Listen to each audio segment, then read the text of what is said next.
Buenas tardes, amigas y amigos, tengan todos y todas, sean ustedes bienvenidas y bienvenidos a este su espacio, su programa que como siempre cada día a esta hora de lunes a viernes nos encontramos para hacer esta comunicación, un espacio de informaciones, análisis y comentarios de la actualidad local, nacional e internacional.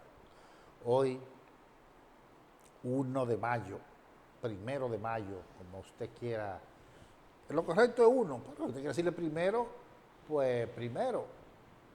Entonces, lo importante es que es el Día de los Trabajadores, el Día del Trabajo, el Día Internacional del Trabajo de los Trabajadores. Es un día grande, un día de un gran simbolismo, porque se dedica a esa actividad que hace posible la dinámica de la vida, hace posible la existencia del género humano, del progreso, de la evolución, de la creatividad, el trabajo manual, rústico, el intelectual, en fin, eso es extraordinario. Tiene un alto matiz político e ideológico, sobre todo en los últimos 2 siglos, después del desarrollo del capitalismo, de la ciencia y el avance de las ciencias sociales, donde surge la clase obrera, los trabajadores fabriles, surge la industrialización, ya no está la agricultura y la artesanía, sino la industria. Eso surge una clase que trabaja colectivamente, que trabaja socializada, y surge el pensamiento político que le da sustento a esa clase y que dice que esa clase debe dominar el Estado y debe eliminar la propiedad privada y debe socializar la producción, socializar los medios de producción. Y ahí surgen ideas que son muchos los que la buscan y le aportan, pero que hay dos hombres fundamentales que le dan coherencia, que le dan sentido, que le dan organización a las ideas, que las sustentan hasta con elementos, aunque son ideas, con ciertos elementos objetivos, que se llaman Carlos Marx y Federico Engels, y plantean el socialismo científico y la lucha de clase como elemento motor de la dinámica de las sociedades. Ya en los últimos 2 siglos, o siglo y medio, 180 años, está ese nuevo elemento en la humanidad. Pero no vamos a teorizar, vamos a decir que los trabajadores somos los que creamos la riqueza, la posibilidad de la vida. En en el mundo entero se desarrolla, o casi en el mundo entero en el día de hoy, porque hay algunos países que hoy no es el día del trabajo, no es el día de los trabajadores, como por ejemplo Estados Unidos. Allí fue que surgieron los acontecimientos que le dan vigencia al 1 o 1 de mayo como Día del Trabajo. La lucha de los trabajadores norteamericanos en el siglo XIX, en la segunda mitad del siglo XIX, por humanizar un trabajo que era casi esclavo, 18 horas de trabajo seguido. Los trabajadores tenían que salir de madrugada de su casa y llegaban tarde de la noche. Y se le pasaban muchos días y no veían a sus hijos más que dormidos. No lo veían despierto porque los dejaban durmiendo y llegaban y estaban durmiendo. Y las mujeres no trabajaban fuera de la casa. Y bueno, la mujer como adulta, bueno, pero casi tampoco tenían contacto con la compañera, con la mujer. Porque muchas veces llegaban, la dejaban durmiendo también y llegaban con ella durmiendo. Esa era 18 horas de trabajo, 16. Y los trabajadores lucharon por 8 horas, mejores salarios, mejores condiciones. Y por supuesto, le decían subversivo, le decían comunista, terrorista, anarquista y todos los anatemas y despintos del mundo, la gran prensa, los grandes periódicos, no había radio ni televisión, ni mucho menos redes sociales, pero sí periódicos, revistas. y eso contra los trabajadores que luchaban por su derecho, lanzaban todas las clases de calumnia y epítetos al servicio de sus dueños, los periódicos. Y la mayoría de los periodistas, plumíferos vendidos a los peores intereses, arremetían contra la justa causa del pueblo trabajador.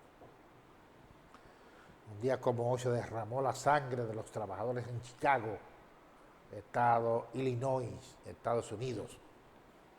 Por eso el día se conmemora en honor a los mártires de Chicago del 1 de mayo de 1886. Gloria y honor por siempre a esos trabajadores que lucharon por los intereses de todos los trabajadores del mundo. Por eso son inmortales. Y la clase obrera sigue luchando en el mundo por sus derechos, sus reivindicaciones, ante el capitalismo salvaje que lo oprime. Aquí hoy recordamos el 54 aniversario del vil asesinato del humilde trabajador, el joven Rafael Augusto Díaz, el Cojo. Aquí se celebraron el 1 de mayo los sindicatos obreros y sectores progresistas en el parquecito del ensanche Bolívar. Y en 1970 estaba la celebración y llegaron los militares, como en esa época, que no se podía hacer nada, porque era el gobierno de ese funesto personaje llamado Joaquín Balaguer, y ametralló a los trabajadores, y ahí en un charco de sangre ofrendó su vida el Cojo, Rafael Augusto Díaz. Honor a él por siempre.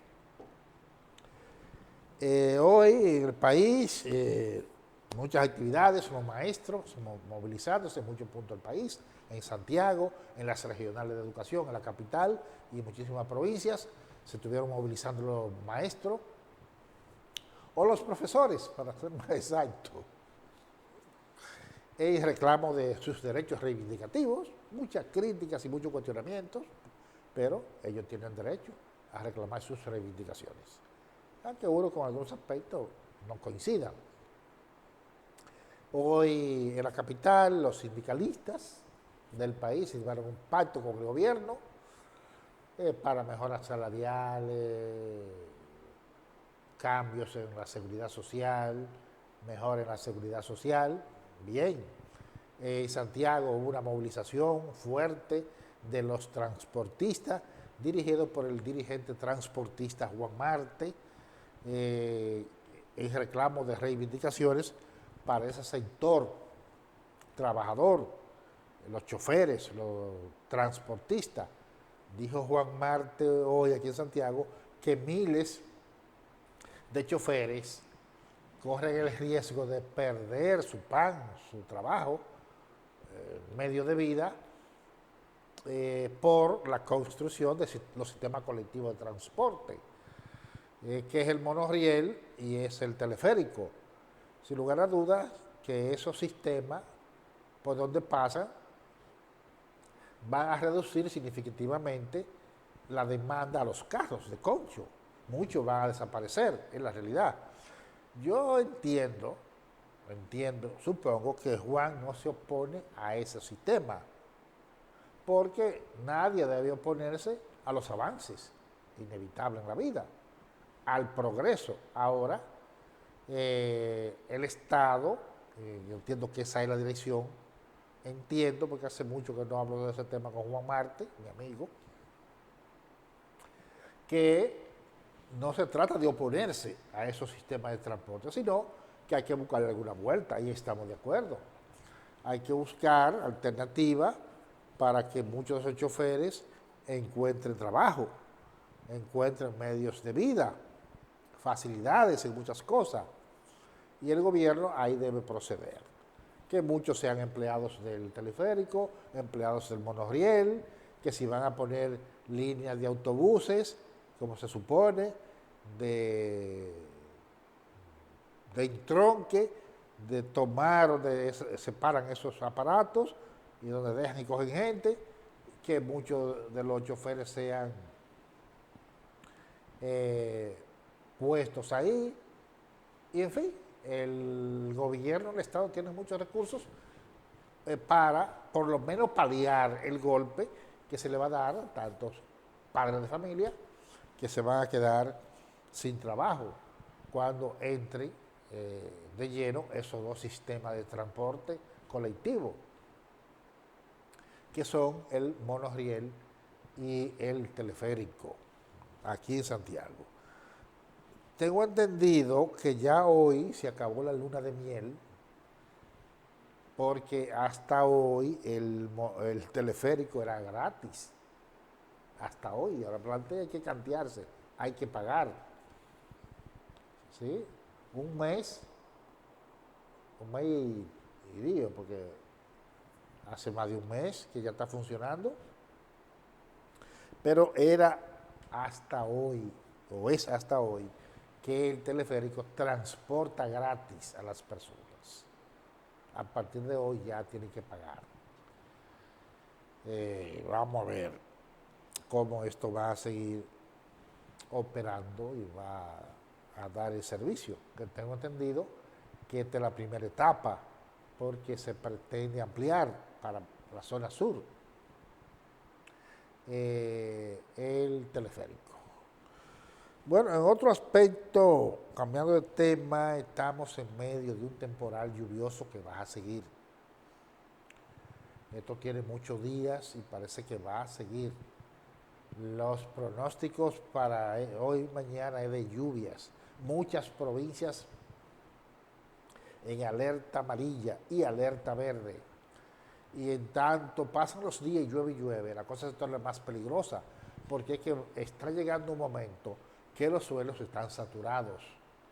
Cuando el suelo está saturado es más proclive a que ocurran deslizamientos de tierra, derrumbes, y por tanto es más posible de tragedias, de situaciones, de afectaciones a la infraestructura, llámese carreteras, puentes y otros problemas. Y sobre todo a la gente que vive en condiciones inadecuadas, condiciones vulnerables. Mucha gente que en este país vive en cañadas, en arroyos, en barrancos. Entonces ahí la cosa se pone mucho más difícil, mucho más peligrosa. Tomar medidas de precaución, los organismos de socorro deben orientar más a la gente, porque va a llover más, según los pronósticos del COE, de meteorología, en el día de hoy, con estas vaguadas, que una sale y otra entra, un desfile. Los desfiles son así, que pasa una, sobre todo de moda, pasa una y viene la otra, y viene la otra, y viene la otra. Bueno, hoy hay menos provincias en alerta que ayer, hay menos, pero todavía, por ejemplo, Santiago, La Vega, Puerto Plata, siguen en alerta amarilla, Monseñor Noel y muchas otras más siguen en alerta amarilla, y el este todo en alerta verde. Sobre todo el sur y la frontera son los que no están en alerta. Ahí es donde menos posibilidades hay de lluvia, según estamos viendo en el mapa que está en sus pantallas. A propósito de esto, hoy ya la Cámara de Diputados aprobó en segunda lectura el proyecto de ley que va a eliminar el nombre y la estructura como está de la ONAME, la Oficina Nacional de Meteorología y qué sé yo qué, para crear un instituto, sí, un organismo más amplio, de más nivel, de más envergadura, que es el que va a regir, darle seguimiento, se supone con más personal calificado, con más instrumentos y equipos de la tecnología que se dedica a estos asuntos, es el que va a regir en lo adelante. Cosa que es importante porque hay que entender que somos un país de muchas lluvias.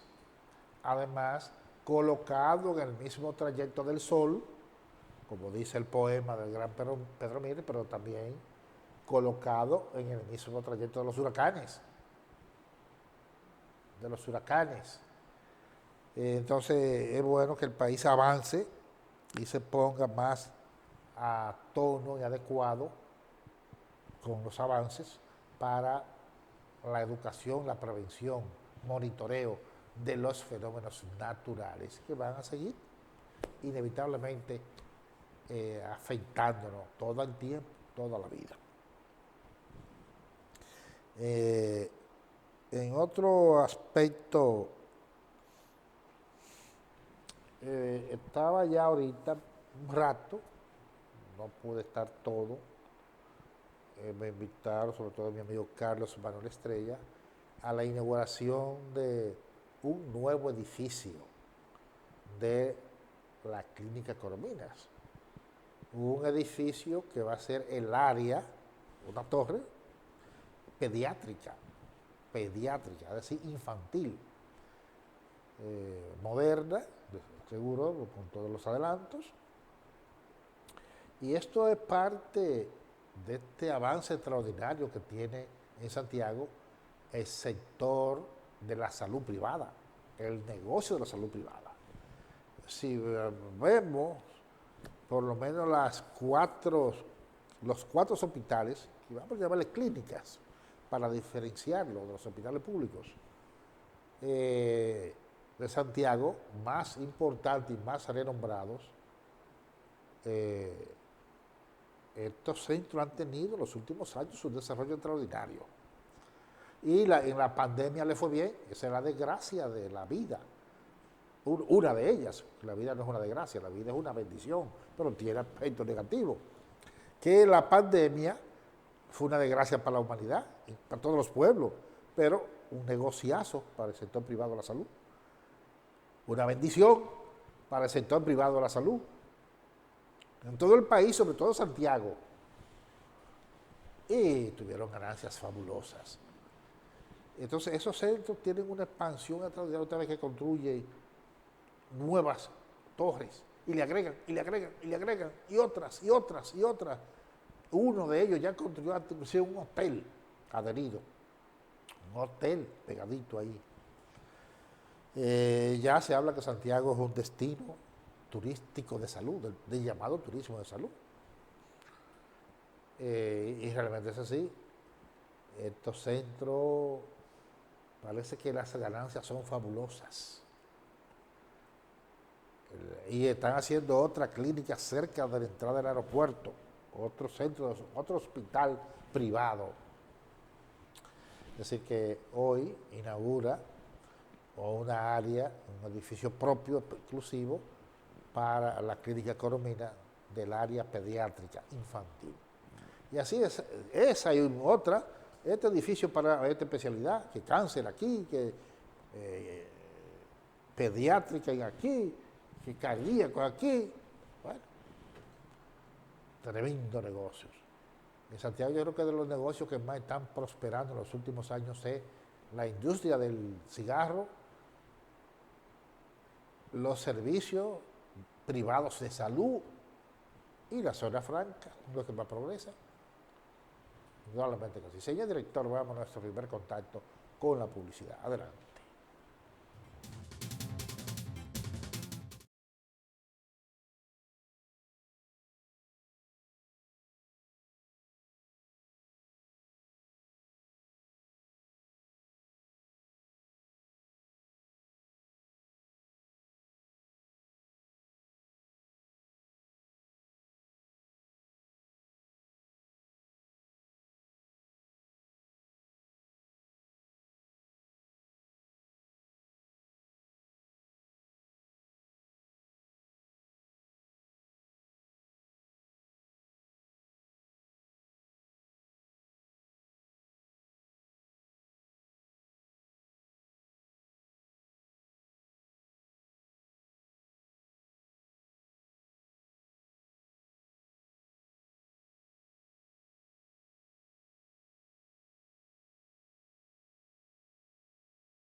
Gracias a usted, amigas y amigos televidentes, por continuar con nuestro programa.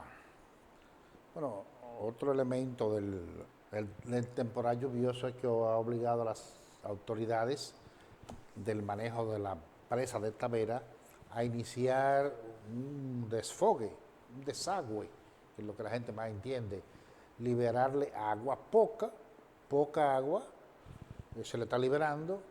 Eso no va a implicar todavía ninguna preocupación.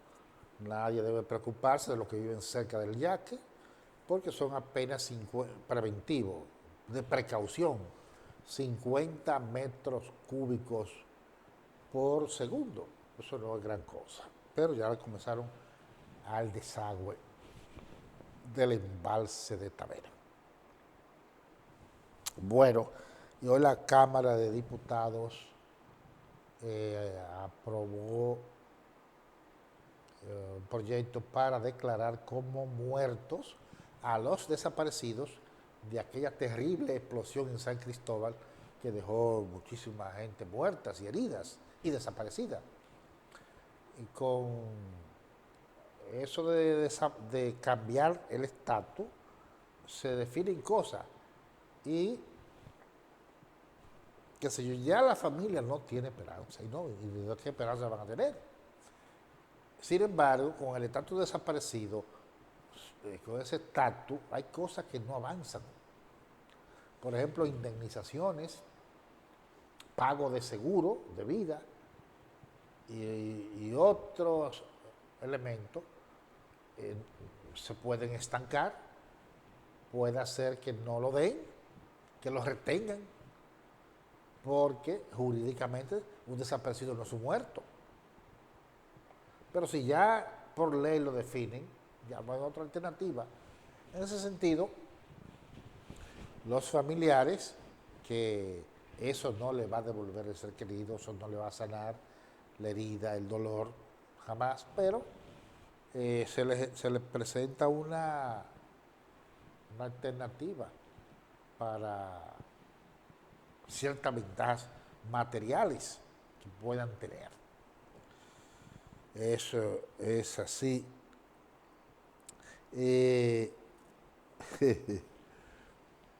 Hoy en la capital, en la 27 de febrero, en el tramo entre la Lincoln y la Churchill, se desprendieron las cerámicas. La gente, cuando haya estos temporales lluviosos en la capital, va a tener miedo a meterse por esos desniveles, esas cuestiones así, que están esas paredes grandes.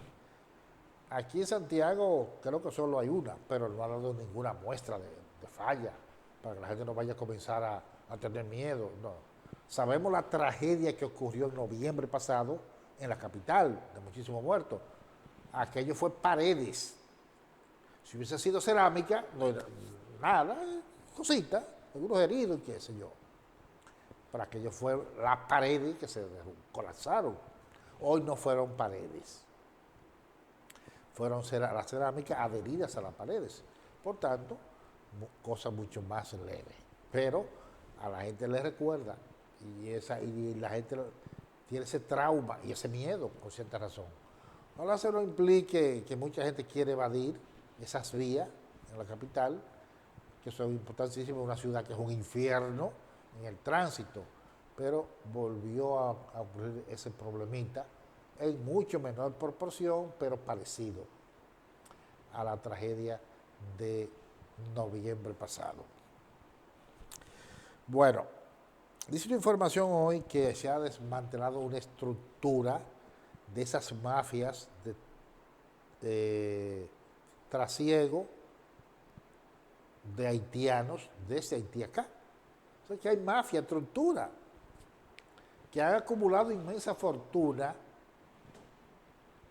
buscándosela y trayendo haitianos, que hay una que cobraba entre 7 y 8 mil. 7 u 8 mil pesos por cada haitiano que traía, y la han desmantelado. Usted se imagina una gente que en un día traiga y pueda meter 10 haitianos, ese día se ganó 70 mil pesos. y estoy hablando de 10, un número muy moderado. Entonces realmente aquí siempre a la inmigración ilegal correcta de algo normal entre un país, dos países que tienen frontera, de un país más rico y otro más pobre. Del más pobre emigran al más rico. Y porque aquí siquiera la frontera de aquí es de agua, sumamente peligrosa con Puerto Rico y se van en Yola.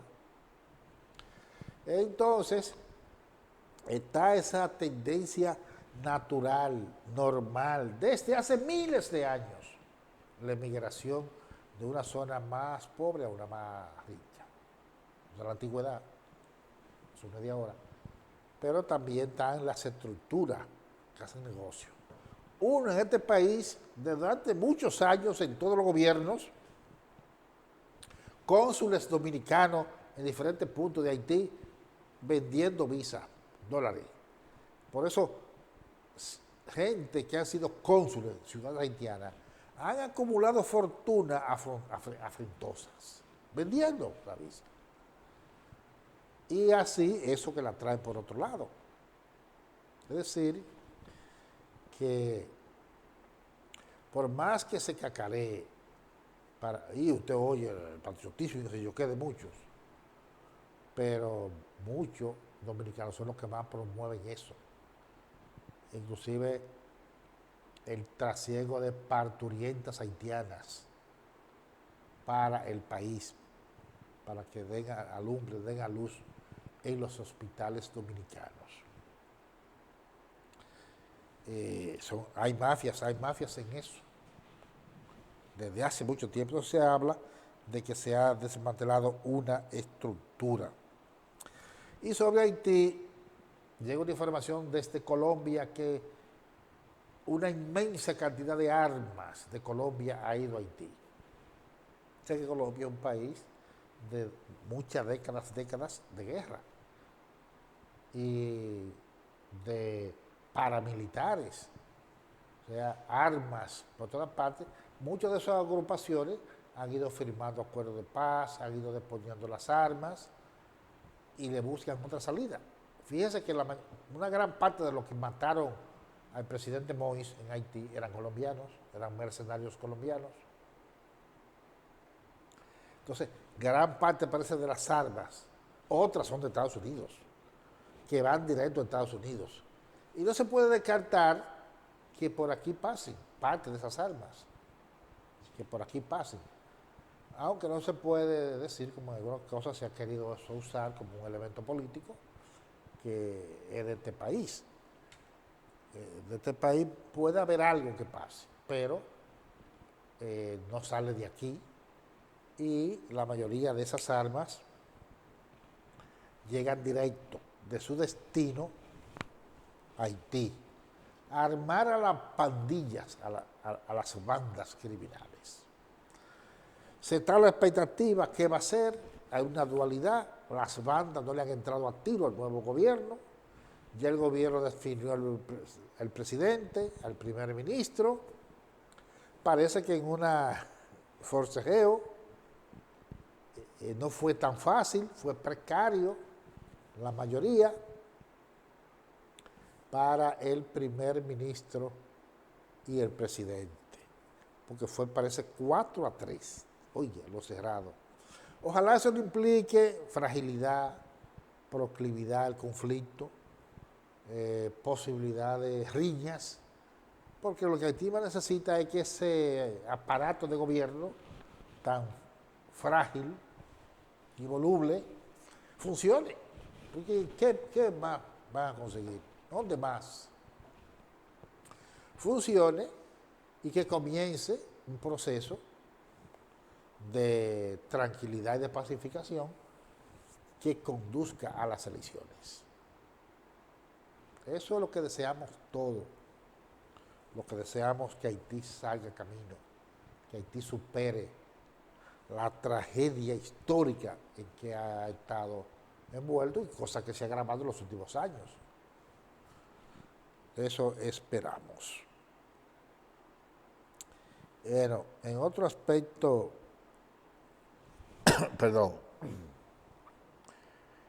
bueno, no, sobre eso también dijo hoy el presidente Abinader que no hay ningún miembro importante de las bandas haitianas aquí en el país. Eso no es tan fácil determinarlo, pero tampoco a alguien le puede decir que no es verdad, porque ¿cómo le vamos a probar que no es verdad? Pero el gobierno debe tener cuidado porque en Haití o esa banda negocian y le dan una amnistía, o esa banda van a tener que pelear con, no sé, con la tropa que vengan de fuera. Y si se pelea y si van a perder, muchos van a querer coger para acá. Porque este es el refugio más fácil de todo el que en Haití anda buscando una salida para salir corriendo. Porque no se van a tirar al mar a nadar para irse a Cuba o irse a la Florida o irse a Bahamas. Aquí no hay que nadar, no tirarse a ríos. Hay ríos, pero la mayoría de la frontera no tiene ríos. Y los ríos que hay se pasan a pie. El Masacre se pasa a pie. El Artibonito es el más caudaloso y también se pasa a pie. Señor director, volvamos a unos mensajes. Adelante.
Gracias, amigas y amigos televidentes, por continuar con nuestro programa.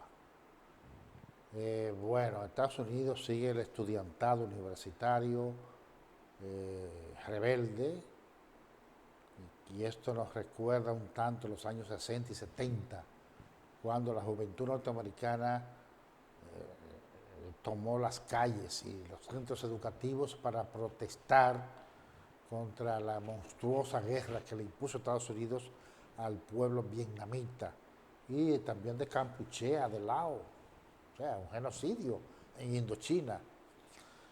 Y hoy es contra el genocidio que practica ese Estado aliado y protegido por Estados Unidos, que es Israel. Va bien una organización sionista terrorista, diabólica, aunque se hacen llamar el pueblo de Dios, pero son los más criminales y asesinos del mundo.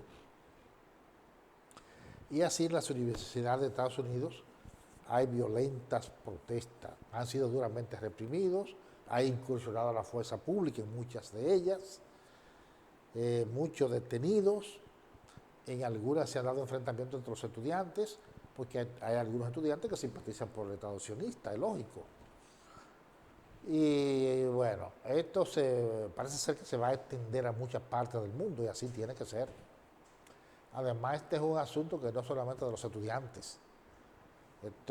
Protestar es un deber moral, ético de todos los hombres y mujeres del mundo, solidarios, sensibles, que no podemos estar indiferentes a la barbarie que comete ese régimen terrorista de Israel contra el pueblo palestino. Me alegra hoy la decisión del gobierno de Colombia, de Petro, que anuncia la ruptura de relaciones diplomáticas con Israel por ser un Estado terrorista y genocida. Desacata las resoluciones de las Naciones Unidas.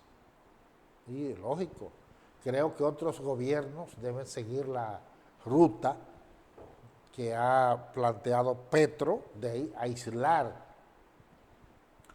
a ese régimen en el plano internacional, diplomática y comercialmente, ante la barbarie que viene cometiendo contra el pueblo palestino en Gaza. Dice el criminal de Netanyahu que va a la agresión a Rafah, que es una parte de la franja de Gaza que hasta ahora no ha habido,